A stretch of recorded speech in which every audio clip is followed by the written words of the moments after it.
بسم اللہ الرحمن الرحیم. In the name of Allah, the Beneficent, the Merciful. السلام علیکم ورحمۃ اللہ وبرکاتہ. اعوذ باللہ من الشیطان الرجیم. بسم اللہ الرحمن الرحیم. یا نساء النبی لستن كأحد من النساء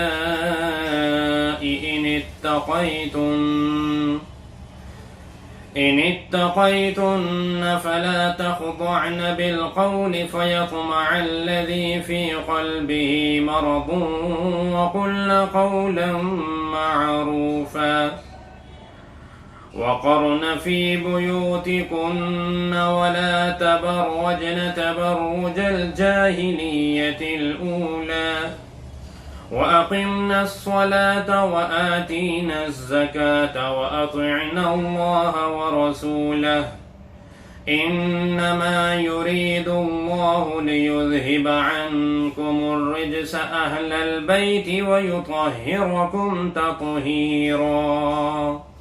صدق اللہ العظیم.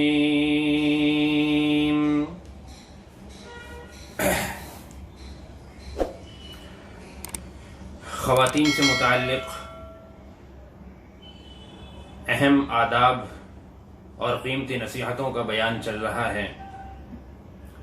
اللہ تبارک و تعالی نے ازواج مطہرات کو ان آیات میں مخاطب فرمایا، اور یہ تمام نصیحتیں اور ہدایات تمام ایمان والی خواتین کے لیے اور مستورات کے لیے ہیں. چنانچہ سب سے پہلے تو اللہ رب العزت نے آپ صلی اللہ علیہ وسلم کی بیویوں کو اس طرح کے مطالبات کرنے سے روک دیا جو آپ کو پسند نہیں ہے یا آپ کی شان کے مطابق نہیں ہے. چونکہ آپ صلی اللہ علیہ وسلم نے فقر و فاقہ اور تنگ دستی کو اپنی چاہت سے اختیار کیا، یعنی کہ یہ فاقہ اور یہ پریشانیاں، یہ تنگ دستی غیر اختیاری نہیں تھی. اللہ تبارک و تعالی نے تو فرمایا تھا کہ میرے محبوب صلی اللہ علیہ وسلم اگر آپ کہیں تو جہاں بھی آپ قدم رکھیں تو زمین کے اس حصے کو ہم سونے کا بنا دیں. اگر آپ کہیں تو ہم پہاڑوں کو سونے کا بنا دیں اور وہ آپ کے ساتھ چلا کریں. لیکن آپ صلی اللہ علیہ وسلم نے فرمایا کہ یا اللہ، میں تو یہ چاہتا ہوں کہ ایک دن پیٹ بھر کر ملے میں تیرا شکر ادا کروں اور دوسرے دن نہ ملے تو میں صبر کروں. یعنی کہ دنیا کو آپ نے خود ہی پسند نہیں فرمایا. جب دنیا کو آپ نے خود پسند نہیں فرمایا تو آپ کے گھر میں، آپ کی زوجیت میں جو آپ کی بیویاں ہیں آپ کے نکاح میں، ان کے لیے بھی آپ صلی اللہ علیہ وسلم یہی پسند فرماتے تھے کہ دنیا پر نظر نہ ہو بلکہ نظر آخرت پر ہو، اللہ کی رضا پر ہو، جنت پر ہو، اصل جو حقیقی کامیابی ہے اس پر ہو. تو جب اس سے بہرحال بعض اگر آ گئی، اور یقیناً ازواج مطہرات دنیا تو ہرگز چاہتی ہی نہیں تھی، یہ مطالبہ تو ایک یوں ہی سامنے رکھ دیا حالات کو دیکھتے ہوئے. تو اب تمام ازواج نے جب اللہ کو اختیار کیا، اللہ کے رسول صلی اللہ علیہ وسلم کو اختیار کیا، آخرت کو اختیار کیا، تو اللہ تبارک و تعالی نے ان کا مقام اور مرتبہ بہت زیادہ بڑھا دیا. چنانچہ اسی چیز کا احساس اس آیت کریمہ کے اندر دلایا. اللہ فرماتے ہیں کہ یا نساء النبی، اے نبی کی بیویوں، اے نبی کی عورتوں، لستن کأحد من النساء، تم دنیا کی دوسری خواتین کی طرح نہیں ہو. تمہارا مقام اور تمہارا مرتبہ معمولی نہیں ہے عام عورتوں کی طرح، بلکہ تمہارا مقام اور مرتبہ عام عورتوں سے، عام خواتین سے بہت زیادہ بلند ہے، بہت بڑا مقام ہے تمہارا. سب سے بڑی نسبت تو یہی ہے کہ تم اللہ کے آخری نبی، لاڈلے نبی محمد مصطفیٰ صلی اللہ علیہ وسلم کی زوجیت میں ہو، تم اللہ کے نبی کے نکاح میں ہو. یہی نسبت سب سے بڑی ہے. مزید اگر ان اتقیتن، اگر تم نے تقوی اختیار کر لیا، اگر تم نے پرہیزگاری اختیار کی، ہر طرح کی برائی سے بچتی رہی، یعنی کہ جو ظاہر میں برائی نہیں ہے لیکن بڑے لوگ جو اللہ والے نیک لوگ ہیں ان کے اعتبار سے بھی جو چیز مناسب نہیں ہے اس سے بھی تم پرہیز کرتی رہی. یعنی جیسے پہلے واقعہ گزرا دنیا کی فراوانی کا مطالبہ، کہ اس طرح کی بھی ہر طرح کی برائی سے اگر تم بچتی رہی، تقیتن تقوی اختیار کرنا، پرہیزگاری اختیار کرنا، اللہ کا ڈر اور خوف دل کے اندر رکھنا، یہ شرط اللہ نے لگائی ہے. اس شرط کے ساتھ اگر تم رہی تو یقیناً تمہارا مقام، تمہارا مرتبہ سب سے اونچا ہے. روایتوں میں آتا ہے آپ صلی اللہ علیہ وسلم کی بیویوں کا، آپ کی ازواج مطہرات کا مقام اللہ نے سب سے بلند بنایا ہے، سب سے اونچا بنایا.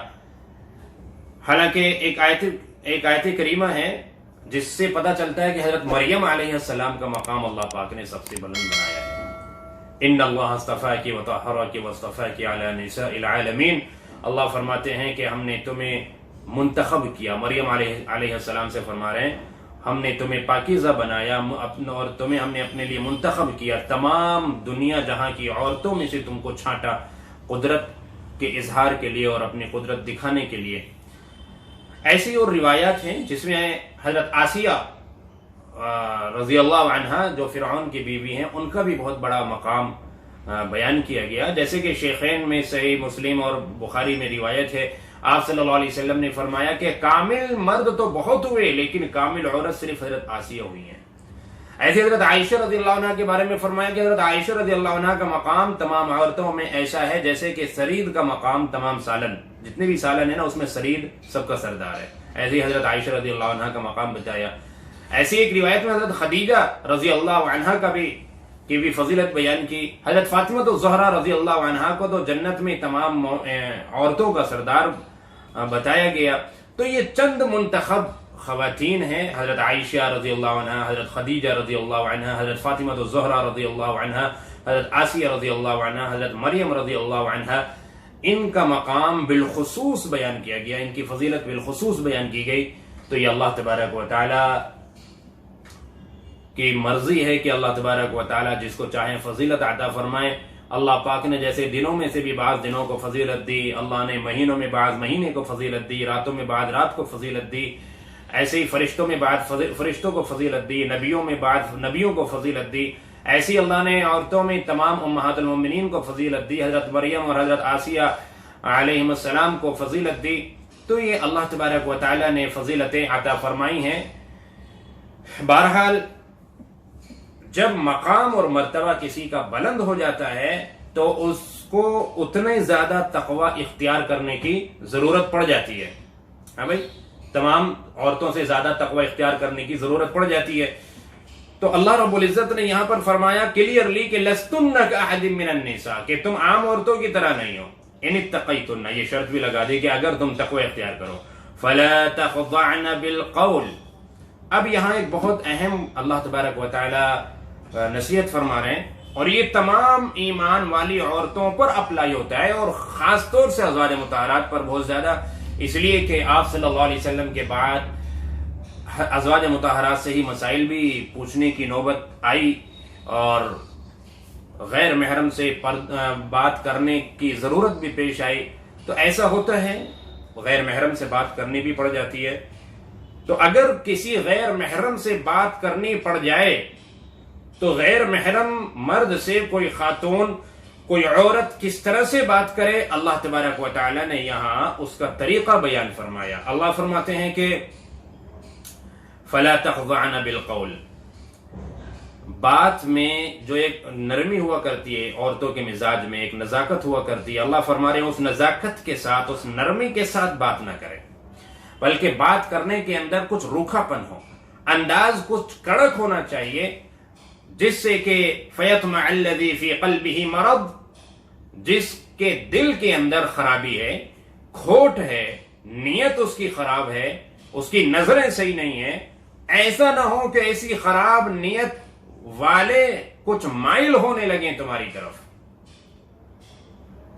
یہ تمام عورتوں کے لیے، تمام خواتین کے لیے اللہ تبارک و تعالیٰ کی نصیحت ہے کہ کبھی اگر کسی غیر مرد سے بات کرنی پڑ جائے تو اس کا مطلب یہ نہیں ہے کہ گالیاں دینے لگیں اور بہت ہی بدتمیزی کے ساتھ بات کرنے لگیں، نہیں، لیکن نرمی بھی نہیں ہونی چاہیے، کلام میں نزاکت بھی نہیں ہونی چاہیے، اور ایک جو فطری ایک عورت کے اندر جو ایک لچک ہوتی ہے گفتگو کرنے میں، بات کرنے میں، وہ نہیں ہونی چاہیے۔ روکھا پن ہو، تھوڑا سا کچھ کڑک لہجہ ہو، اس انداز سے بات کرے۔ تو یہ اللہ رب العزت تمام عورتوں کو نصیحت فرما رہے ہیں، وَقُلْنَ قَوْلًا مَعْرُوفًا، کہ معقول بات کی جائے، بات صحیح ڈھنگ سے کی جائے، بدتمیزی بھی نہ ہو اور لچک بھی نہ ہو، نرمی بھی نہ ہو، اس انداز سے بات کرنی چاہیے۔ عورت کا کوئی قدم ایسا نہیں اٹھنا چاہیے کہ کسی غیر مرد کو اس کی طرف مائل ہونے کا موقع ملے۔ اللہ تبارک و تعالی یہ چاہتے ہیں۔ غیر محرم سے اختلاط، ملنا، بائی فیس ملاقات، یہ تو بہت ہی ایک یعنی ایسی بات ہو گئی کہ جس کا تصور بھی نہیں کر سکتے۔ اسلام کے اندر تو بہت ہی زیادہ اس کا خیال رکھا گیا کہ غیر محرم کسی یعنی کوئی بھی خاتون کسی غیر محرم مرد سے بے پردہ ملے اور بے پردگی کے ساتھ اختلاط ہو، یہ تو اس کی تو ہرگز اجازت ہی نہیں ہے، ورنہ تو بہت ساری خرابیاں اس سے رونما ہوں گی، بہت ساری خرابیاں پیدا ہوں گی۔ لیکن پردے کے ساتھ بھی اگر بات کرنے کی نوبت آ جائے تو اس کا طریقہ یہاں اللہ تبارک و تعالیٰ نے بتا دیا ہے۔ اس کے بعد اگلی جو نصیحت ہے اللہ تبارک و تعالیٰ کی وہ یہ ہے کہ وَقَرْنَ فِي بُيُوتِكُنَّ، کہ اپنے گھروں میں ہی رہو۔ یعنی عورت کے لیے اصل تو یہ ہے کہ اللہ پاک نے اسے گھر کا ماحول سنوارنے کے لیے، گھر کے اندر دینی ماحول بنانے کے لیے، بچوں کی تربیت کے لیے اللہ پاک نے بنایا ہے۔ کیونکہ اگر ہر گھر کے اندر عورت اپنی فیملی کی ذمہ داری اٹھا لے، اپنے بچوں کی صحیح تربیت کرنے کی ذمہ داری اٹھا لے، اس کو پورا کرنے لگے، تو ایک بہترین سماج وجود میں آئے گا۔ آج گلیوں کے اندر بچے گالیاں دے رہے ہیں، نہ چھوٹے کا احترام ہے نہ بڑے کا کوئی احترام ہے، اور کرکٹ کھیل رہے ہیں، کسی کی گاڑیوں کا شیشہ ٹوٹ رہا ہے، کسی کا کچھ اور نقصان ہو رہا ہے، تو کوئی ایک تمیز ہمیں نظر نہیں آ رہی۔ تو کہیں نہ کہیں اس میں کمی ہے ہماری تربیت کی، ہم اپنے بچوں کی طرف توجہ نہیں دے رہے ہیں، ان کی تربیت نہیں کر رہے ہیں۔ تو اللہ تبارک و تعالیٰ نے جو ایک بہترین نظام بنایا ہے، اگر ہم اس کو فالو کریں تو بہترین سماج ہمارے وجود میں آ سکتا ہے، ایک بہترین معاشرہ بن سکتا ہے۔ تو اس کے لیے کیا ضرورت ہے؟ اللہ فرماتے ہیں کہ وَقَرْنَ فِي بُيُوتِكُنَّ، خواتین گھروں کے اندر رہیں، بلا وجہ باہر نہ نکلے، فالتو کے اندر ادھر ادھر نہ گھومیں۔ بہت ہی کوئی سخت ضرورت ہے اگر جانا پڑے تو جائیں، یعنی کہ اس کا مطلب یہ نہیں کہ گھر میں رہنا ہے تو باہر نکلنا ہی نہیں ہے، باہر نکلنے کی اجازت تو ہے، لیکن بڑی سخت ضرورت کے بعد۔ اب سخت ضرورت پیش آنے کے بعد اگر باہر نکلنا پڑے تو اس کے لیے اللہ تبارک و تعالیٰ کا کیا حکم ہے، اس کا ذکر اللہ تبارک و تعالیٰ نے یہاں پر فرمایا۔ تو اس کے بارے میں اللہ فرما رہے ہیں کہ وَلَا تَبَرَّجْنَا تَبَرُّجَ الْجَاهِلِيَّةِ الْأُولَى، یعنی پہلا جو زمانہ جاہلیت تھا، یعنی جاہلیت کا زمانہ تھا، اس کی طرح اپنی زینت، اپنا بناؤ سنگار ظاہر نہ کریں، اپنے آپ کو ظاہر نہ کریں، نہ اپنا جسم، نہ اپنے زیب و زینت، نہ اپنا لباس، نہ اپنی آواز، اس کو پوشیدہ رکھیں۔ یہ جو اللہ فرما رہے ہیں کہ جاہلیت الاولی، یعنی پہلی جاہلیت، یہ کون سی ہے پہلی جاہلیت؟ اس میں مختلف اقوال ہیں، مختلف روایات ہیں، تو ان سے ہمیں پتہ چلتا ہے کہ آپ صلی اللہ علیہ وسلم سے پہلے کا جو زمانہ ہے، آپ کے نبی بننے سے پہلے کا جو زمانہ ہے، وہ زمانہ جاہلیت قرار دیا گیا ہے۔ تو زمانہ جاہلیت سے پہلے، یعنی آپ صلی اللہ علیہ وسلم کے دنیا میں آنے سے پہلے جس طرح ایک بے پردگی عام تھی، روایتوں میں آتا ہے کہ آپ کی بعثت سے پہلے، آپ کی نبوت سے پہلے خواتین اس طرح کا لباس پہنا کرتی تھی کہ سائیڈ میں سلائی نہیں لگی ہوئی، سائیڈ سے کھلا ہوا ہے، اب سائیڈ سے جسم برہنہ نظر آتا تھا، اتنی بے پردگی تھی۔ تو اللہ رب العزت فرماتے ہیں کہ ایسا نہ ہو کہ تم زمانہ جاہلیت کی طرح بے پردگی اختیار کر کے تم پھر دوبارہ سے زمانہ جاہلیت میں ہی چلی جاؤ۔ اس پردے کا خیال رکھو، اپنی زیب و زینت کو چھپاؤ. اسی لیے فرماتے ہیں علماء کہ جو پازیب اور جو زیورات بجنے والے ہیں جس میں آواز آتی ہے تو وہ نہ پہنے خواتین، اس سے غیر مردوں کی توجہ ادھر ہوتی ہے. پرفیوم وغیرہ نہ لگائیں کہ کوئی بھی اگر خاتون پرفیوم خوشبو لگا کے نکلے گی تو اس کی مہک سے دوسرے لوگ ادھر متوجہ ہوں گے. کوئی ایسا چمکیلا بھڑکیلا لباس نہ اختیار کریں کہ دوسروں کے اٹریکشن کا وہ ذریعہ بنے، دوسروں کی توجہ کا ذریعہ بنے، غیر مرد جو ہے نا ادھر تکنے لگیں اور دیکھنے لگیں. آج کل ہمارے یہاں اگر پردے کے لیے برقع بھی اختیار کیا جاتا ہے تو وہ بھی ایسا ہوتا ہے کہ نہ دیکھنے والا بھی دیکھتا ہے. تو ان تمام چیزوں کا خیال رکھنا ہے. تو اس آیت کریمہ میں اللہ تبارک و تعالی نے اس کو واضح کر دیا کہ مکمل طور پر پابندی نہیں ہے کہ کوئی خاتون گھر سے باہر نکل ہی نہیں سکتی، بلکہ گھر سے باہر نکل تو سکتی ہے اور نکلنے کی اجازت بھی ہے، لیکن احتیاط کے ساتھ، پردے کے ساتھ، اپنے بناؤ سنگار کو چھپا کر اور اپنی زیب و زینت کو چھپا کر سادگی کے ساتھ نکلیں. اور اگر کوئی میک اپ، کوئی زیب و زینت اختیار کی بھی ہے تو اس پر پردہ ایسا پڑا ہوا ہو کہ وہ کسی کو دکھے نہیں. لیکن ہمارا تو رونا یہ ہے کہ اگر دکھے گا نہیں تو پھر میک اپ ہی کیوں کیا. یہ ہماری سوچ بن گئی ہے کہ اگر اتنی محنت کی ہے اور بڑا مہنگا میک اپ کرایا ہے تو اب دکھانا بھی ضروری ہے، تو اس لیے وہ پردہ وردہ سب اٹھا کے رکھ دیا جاتا ہے.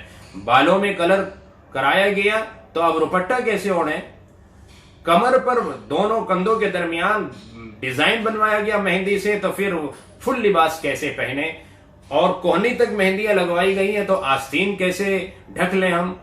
یہ خواتین کا مزاج بن گیا. اور اوپر سے پھر جو پرفیوم اور مزید جو زیورات اور زیب و زینت ہمارے یہاں ہوتا ہے، یعنی غیر محرم مرد کو دکھانا دور کی بات ہے، دوسری عورتوں کو دکھانے کے لیے اور فخر کرنے کے لیے بھی اگر کوئی خاتون اس طرح زیب و زینت اختیار کرتی ہے، میک اپ کرتی ہے دوسروں پر فخر کرنے کے لیے، دوسروں کو دکھانے کے لیے، تو یہ دکھاوا بھی اللہ کو پسند نہیں ہے.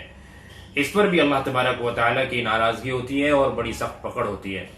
تو بہرحال یہ چند احکامات ہیں، ابھی مزید آئندہ اور آ رہے ہیں، لیکن یہ بہت اہم احکامات جو ہمارے سامنے آئے ہیں کہ ایک تو بات کرنے کا طریقہ کسی سے بھی، کسی غیر مرد سے ایک خاتون کا کیا ہونا چاہیے. دوسرا، زیادہ سے زیادہ کوشش یہ رہے کہ گھر کے اندر رہے. تیسرا ہمیں حکم یہ پتا چلا کہ اگر ضرورت کے مطابق باہر نکلنا بھی پڑے تو اس کے اندر پردے کا خاص خیال رکھا جائے اور کسی بھی طرح کی کوئی زیب و زینت ظاہر نہ ہونے دی جائے. آواز کا تو اتنا زیادہ خیال رکھا گیا ہے کہ اب نماز میں اگر کہیں کوئی خاتون جماعت سے نماز پڑھ رہی ہے، جیسے ابھی لاک ڈاؤن میں گھروں میں نماز ہوئی ہے، تو اگر جماعت سے کوئی خاتون نماز پڑھ رہی ہے اور نماز پڑھانے والے سے کوئی غلطی ہو جاتی ہے تو اجازت نہیں ہے کہ کوئی خاتون بول کر لقمہ دے. جیسے مرد حضرات اللہ اکبر کہہ کے لقمہ دیتے ہیں یا سبحان اللہ کہہ کے لقمہ دیتے ہیں، خاتون کے لیے یہ حکم نہیں ہے. اگر عورت لقمہ دے تو عورت کے لیے لقمہ دینے کا طریقہ یہ بتایا گیا کہ وہ اپنے ہاتھ سے ہتھیلی کو ایسے بجائے اور اس طریقے سے وہ لقمہ دے، زبان سے بول کر لقمہ نہ دے. یہاں تک شریعت کے اندر احتیاط برتی گئی ہے اور یہ حکم دیا گیا ہے. بہرحال اس کے بعد مزید جو احکامات ہیں انشاءاللہ وہ کل آئندہ ہمارے سامنے آئیں گے. یہ آیت نمبر 33 جو تلاوت کی گئی تھی، اس کا ابھی آدھی آیت کا ترجمہ ہوا ہے، باقی آدھی آیت کا انشاءاللہ کل آئندہ ہوگا. اللہ پاک ہم سب کو عمل کرنے کی توفیق عطا فرمائے. السلام علیکم.